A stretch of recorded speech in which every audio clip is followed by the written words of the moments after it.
It didn't mean much to me until I actually experienced it, Paul McCartney once said, reflecting on a moment that would later become iconic in music history. At first, it was just a passing idea, a flicker of thought. But that spark, over time, grew into a phenomenon that would touch millions worldwide. For Paul, it was never just music, it was connection, expression, and at times conflict. Nowhere was this more evident than in his complex relationship with George Harrison, the quiet genius behind some of the Beatles' most haunting melodies. Their story is not just about collaboration. It's about rivalry, misunderstanding, and the unspoken tension that simmered beneath the stage lights. Few stories in music history reveal the fragility behind genius more clearly than the relationship between Paul and George. McCartney's drive for perfection often clashed with Harrison's desire for creative freedom and spiritual expression. Behind the gleaming facade of the Beatles' success, these fractures grew, shaping not only the band's internal dynamics, but also the trajectory of their legendary careers. Paul's journey began in Liverpool, in a modest household shaped by love, discipline, and tragedy. His father, Jim McCartney, worked as a cotton salesman and had a deep love for music, often playing piano at home. His mother, Mary, was a nurse and the family's emotional anchor. She nurtured Paul's early creativity, encouraging him to explore music, even as the world around him demanded practicality. Tragedy struck when Paul was only 14. His mother died of breast cancer, leaving a void that would haunt him for years. In interviews decades later, Paul still recounted the grief and the sudden responsibility that fell upon him. That loss was not just personal, it shaped his entire approach to life and music. It became the seed from which Let It Be emerged. In a dream years later, Mary appeared to him, softly whispering, "Let it be." That simple phrase became a mantra, a way to navigate grief and a guiding light in his creative life. Paul's first guitar, bought by his father, was right-handed, yet Paul was left-handed. Undeterred, he carefully reversed the strings and practiced tirelessly. Each note, each chord, was a triumph over adversity. This painstaking method was not a limitation. It became the foundation of his unique style, the sound that would later define the Beatles. George Harrison, the young guitar prodigy. While Paul's childhood was marked by loss and musical discovery, George Harrison's formative years had a different rhythm. Born into a working-class family in Liverpool, George attended the Liverpool Institute, where he often clashed with teachers and authority figures. Labeled rebellious, he found little joy in formal education. Yet George possessed a natural gift for guitar, effortlessly replicating complex riffs he heard on the radio. His talent was innate, raw, and precise, qualities that would later prove invaluable to the Beatles. Despite their differences, Paul noticed George's potential. He recognized that Harrison's talent was not just skill, but something rare, a spark that could elevate a band from local fame to global legend. The meeting that changed music history. In 1957, Paul attended a small church performance where John Lennon performed. John's charisma on stage was magnetic, and his presence immediately captivated Paul. A brief conversation revealed a shared hunger for music, a mutual understanding of artistic ambition. John invited Paul to join his band, and soon the first songs were born.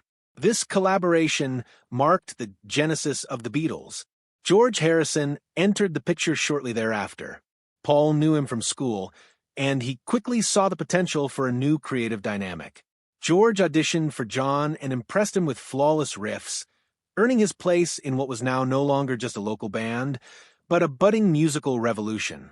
The triangle of John, Paul, and George was complete, and the Beatles were on the verge of changing music history forever. The first cracks: collaboration versus conflict. The early years of the Beatles were marked by experimentation, camaraderie, and boundless creativity. Yet, beneath the harmony, tensions simmered. By 1967, the release of Sgt. Pepper's Lonely Hearts Club Band revealed subtle shifts in dynamics. Paul's perfectionism and leadership tendencies began to clash with George's growing confidence as a songwriter. George wanted to be recognized not merely as a guitarist, but as a creative force with a voice of his own. Paul often critiqued George's compositions, feeling that his own Lennon-McCartney songs set the standard. George, frustrated by repeated dismissals, grew distant. Their clashes were not merely about ego, they were about philosophy, style, and the very meaning of music. George wanted expression, freedom, and spiritual resonance. Paul sought precision, polish, and perfection. The White Album and beyond, tensions explode. During the White Album sessions in 1968, tensions reached a boiling point. Paul's insistence on exacting standards led to repeated arguments, and George temporarily walked out of the studio. Although he returned, the emotional rift had formed. The dynamics within the band were further destabilized by the death of manager Brian Epstein, whose guidance had previously kept their egos in check. Without him, Paul tried to steer the band, but his ambitions inadvertently alienated George further. This period also exposed philosophical divides. George's immersion in Indian music, meditation, and Eastern spirituality contrasted sharply with Paul's pragmatic approach to recording and album production. When the Beatles traveled to India to study with Maharishi Mahesh Yogi, Paul's focus remained on future projects while George sought spiritual growth. This divergence highlighted a fundamental difference. For George, music was sacred, a vessel for transcendence. For Paul, it was both a craft and a tool for global influence. The breakup and solo journeys. The Beatles disbanded in 1970, freeing both men to explore paths previously constrained by band dynamics. George finally had the opportunity to step out of the shadows. His solo album, All Things Must Pass, released in 1970, was a triple-album masterpiece featuring songs previously rejected by the Beatles. My Sweet Lord topped the charts, marking George as a formidable solo artist. Critics recognized his genius, and fans were captivated by his blend of rock, spiritual depth, and melodic sophistication. George continued to explore his passions beyond music. He co-organized the concert for Bangladesh in 1971, a historic benefit event that brought together Bob Dylan, Eric Clapton, and Ringo Starr. The concert not only raised awareness and funds, but also inspired future humanitarian concerts, including Live Aid. He also founded Handmade Films, rescuing Monty Python's Life of Brian and other projects from financial collapse. Throughout it all, George maintained a simple, introspective life, valuing family, spirituality, and inner peace. He passed away in 2001, leaving a legacy defined by creativity, compassion, and humility. Paul McCartney, resilience and reinvention. The Beatles' breakup hit Paul hard. Retreating to a Scottish farm, he grappled with depression and isolation. Yet, through this darkness, he found strength in Linda Eastman. Linda became his life partner, creative collaborator, and emotional anchor. Together, they formed Wings, a band that brought Paul back to global prominence with hits like Band on the Run, Live and Let Die, and Mull of Kintyre. Wings allowed Paul to reclaim his musical identity while exploring new horizons. Paul's solo career expanded his legacy further.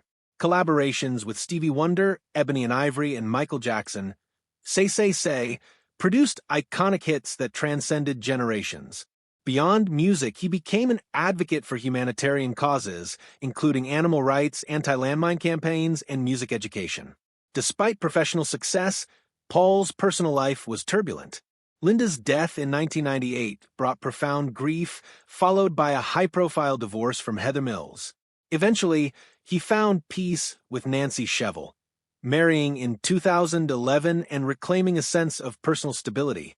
Lessons from conflict and creativity. The story of Paul and George illustrates the fragile balance between genius and ego. Even the most celebrated artists are not immune to conflict, misunderstandings, or philosophical differences. George found fulfillment in creative freedom and spiritual exploration, while Paul discovered resilience, love, and ongoing artistic innovation.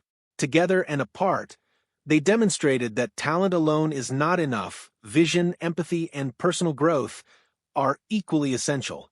Their journey is a reminder that creativity often comes with struggle, and greatness is rarely linear.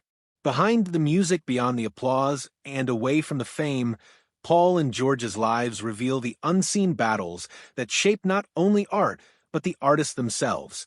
Even as they walked separate paths, their legacy remains intertwined. The music, the conflicts, the triumphs, and the heartbreak all contributed to a story that continues to inspire. In their struggles, we see humanity. In their successes, we see what dedication, talent, and passion can achieve. And in their fractures, we recognize the silent truth that sometimes even the brightest stars cast shadows.